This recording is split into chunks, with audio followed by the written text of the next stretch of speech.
Okay, we're going to play a game called Before and After Bible Edition.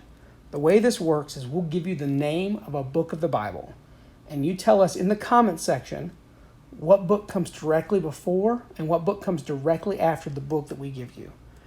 You ready? The first one is the Book of Mark.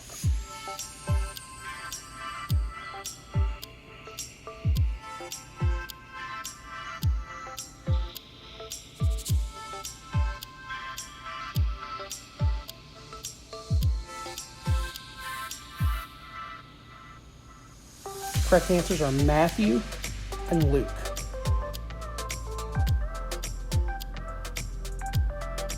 The second one is the Book of Leviticus.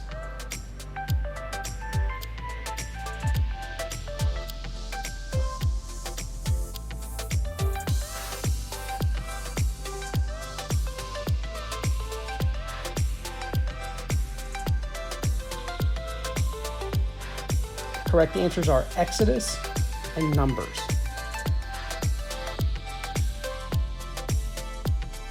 Third one is the Book of Job.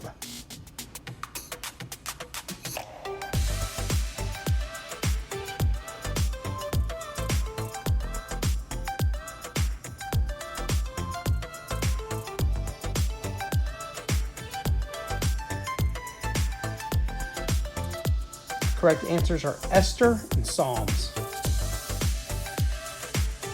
Our fourth one is the Book of Joshua.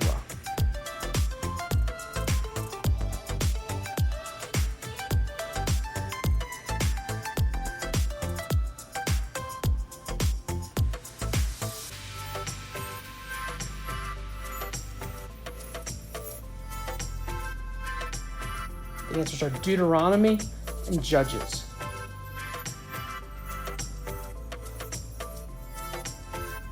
The fifth one is the Book of Acts.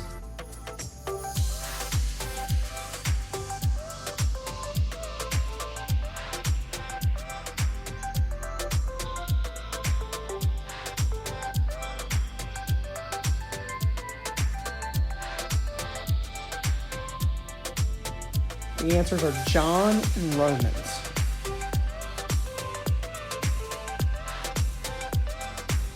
Our sixth one is the Book of Ephesians.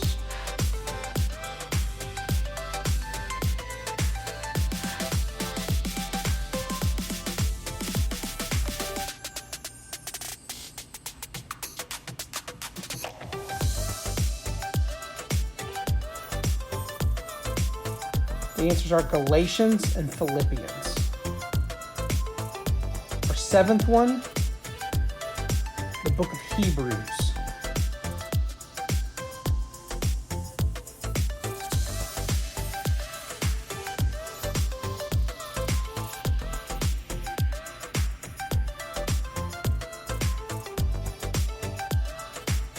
Correct answer, Philemon and James.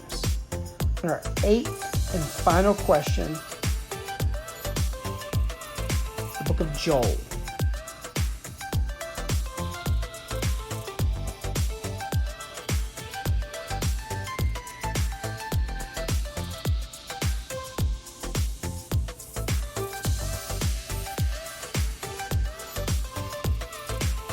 Correct books are Hosea and Amos.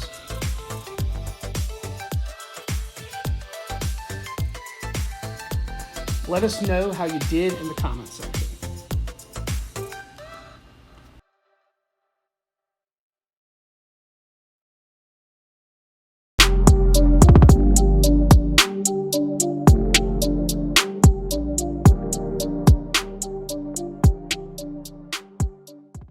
I'm a huge Star Wars fan. I have been for a long time. If you're in my house or my office, you'll see I have a ton of collectibles and artwork, and I watch the movies all the time. One of my favorite pieces is actually this custom lightsaber that a good friend got me about a year ago. It lights up, it makes sounds. It's considered combat ready, which means you can actually have lightsaber duels with it. But I don't just like Star Wars for the toys, although that's a part of it. What I love about the universe is that it's big. Every time a new book or comic book or movie comes out, TV show, cartoon, you get to see another piece of the story, and it adds to it, and you can have a better understanding of what's going on in the story. And I haven't loved all the things that have happened in the Star Wars universe, but I'm continually blown away with how creative they are and how much I can learn from each new piece. It's a lot like reading the Bible. The more you read of it, the better you understand what's going on. We started a series a few weeks back called Vivid, Experiencing the Bible. And one of the things we said was that the Bible is a collection of written text. The individual stories of the Bible, even though they come from different time periods and are written in different languages by different authors, they have a lot of common themes and shared language. And these stories, they primarily deal with God and how humanity has experienced God. And as a result, when we're reading one passage, if we find something from another passage that covers the same topic or is from the same time period, sometimes it can help us better understand what we're reading and what we're seeing in the Bible. This is called parallel text. Today we're going to focus on what to do with parallel text, because if we believe that all of the books of the Bible originate from God, the ideas and the theology in them should be compatible. And when we read different parts of the text together, we can understand what's going on more fully and what they're trying to communicate. Now, this doesn't mean that every text of the Bible will say exactly the same thing. In fact, sometimes they seem to contradict each other. This also is not a way to minimize the role that faithful people have played in both the writing and the transmission of the Bible. It simply means that there should be some commonality between the way different texts of the Bible talk about God, life, and faith. In other words, we can study similar verses and verses that cover the same subject matter to get a fuller understanding of what the Bible is saying. Really, this is just another level of discovering the context that we talked about last week. So there's several types of parallels, and understanding how each of them function and what they are can really help us make the most of these parallel texts. The first type of parallel is called a synoptic parallel. The word synoptic means together, seen, synoptic. These are parallels that say almost the exact same thing or cover the same period of history. The easiest example of these is the Synoptic Gospels, the first three Gospels of the New Testament, Matthew, Mark, and Luke. They're biographies of Jesus, and they cover a lot of the same material. And they're a really good example of a synoptic parallel. Now, the fourth Gospel, the Gospel of John, is not considered a synoptic parallel to the other three. It's written in a different format. It includes a lot of stories that are not found in the first three. It leaves out a lot of stories that are in the other three, and it seems to follow a little bit different timeline. But there's enough overlap that even the Gospel of John, when read beside the other Gospels, can be helpful sometimes. Another example of synoptic parallels would be 1st and 2nd Samuel and 1st and 2nd Chronicles. The lesser known example might be Ephesians and Colossians. They are considered synoptic parallels. And when you're looking at a text that has a synoptic parallel, a lot of times you can see the similarities and the differences between the two. And often it's the differences that show you what the individual author was trying to emphasize. And then you can begin to dig in, well, why were they emphasizing that specific point of it? The second type of parallel is quotes. There are a lot of quotes, especially from the Old Testament in the New Testament. And this can be really helpful when you're reading something in the New Testament that's a quote from the Old Testament. You could see how it was originally used and see how it's used differently, or what overlap there is between the two and how the two are trying to inform each other. You can see what Christians thought about the Hebrew text that they were studying, and you could see how an idea from the Hebrew text was developed and adopted by Christianity. And it can be really helpful to see how these quotes were used throughout history. A third type of parallel is chronological parallel. This is where one text provides the historical context for another. The best example of this is the book of Acts.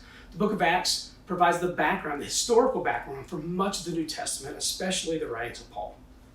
The fourth type of parallel is a word or symbol parallels. This is where one place of the Bible uses the same word or symbol as another.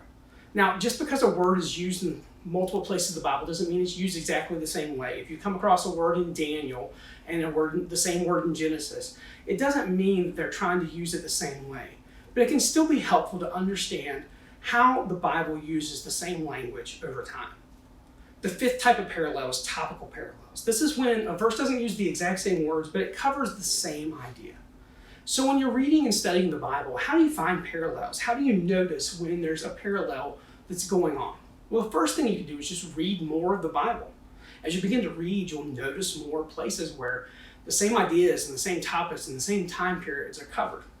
The second thing you could do is look at the footnotes. This is the small letters usually that you find in your Bible, and there's reference in small print at the bottom of the text, or if you click on the link in your app, you can see that there's a reference somewhere else. The other thing you could do is you could use the Amplified Bible. This is a version of the Bible that shows you right in the text when something is being borrowed or an idea pops up in multiple places or there's a quote from one place to another. You can also use functions in your Bible apps and software that help you find these different parallels as they exist. Now, there's some limitations on what can be gained, but it can be really helpful when you're studying something that has a parallel to see how it's used in other places in the Bible. Let the Bible, as you begin to explore it and experience it more for yourself, teach you more fully what the Bible is trying to say. Let the passages in one part of the Bible help enlighten you about what's going on in the big picture, the big story of the Bible, and begin to experience it more for yourself. Remember, in this series, we want to see what the Bible isn't. We want to see what it is, and we want to begin to experience it for ourselves and let the Bible change our lives.